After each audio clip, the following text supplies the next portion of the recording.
उसका नाम अपने हाथ पे लिखवाया था, इतना प्यार था, लव मैरिज था मेरा। लव मैरिज था। अब सर अगर मैं जिस लड़की का नाम अपने हाथ पे लिखा उस लड़की से मैं रुपया उससे सर मैं लूँगा, 1 रुपया लूँगा उससे? दहेज जो बोल रही है, मैंने लाखों रुपए दहेज दिया है, मैंने 1 रुपया उसका नहीं लिया है, उल्टा मेरा पूरा का पूरा खर्चा हुआ है, पूरी शादी का खर्चा मेरा था।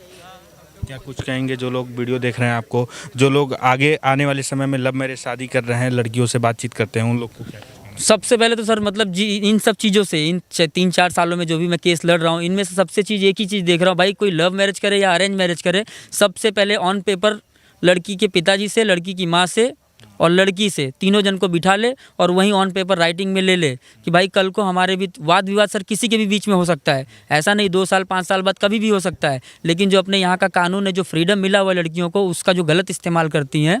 इन सब चीज़ों को कंट्रोल करने के लिए मैं ये नहीं कहता हूँ कि भरोसा टूट जाएगा इससे, नहीं भरोसा रखो, लेकिन इस चीज़ को भी क्लियर करो, क्योंकि आगे आके आजकल सब बहुत लोगों को मैं देख रहा हूँ, जब मैं मेंटेनेंस के लिए अपनी तारीख भरने जाता हूँ, आज 26 तारीख को मेरी तारीख है कोर्ट में इसी महीने में, मेंटेनेंस के लिए बहुत लोग आते हैं मेरी तरह, कईयों की ज़िंदगी बर्बाद हो चुकी है,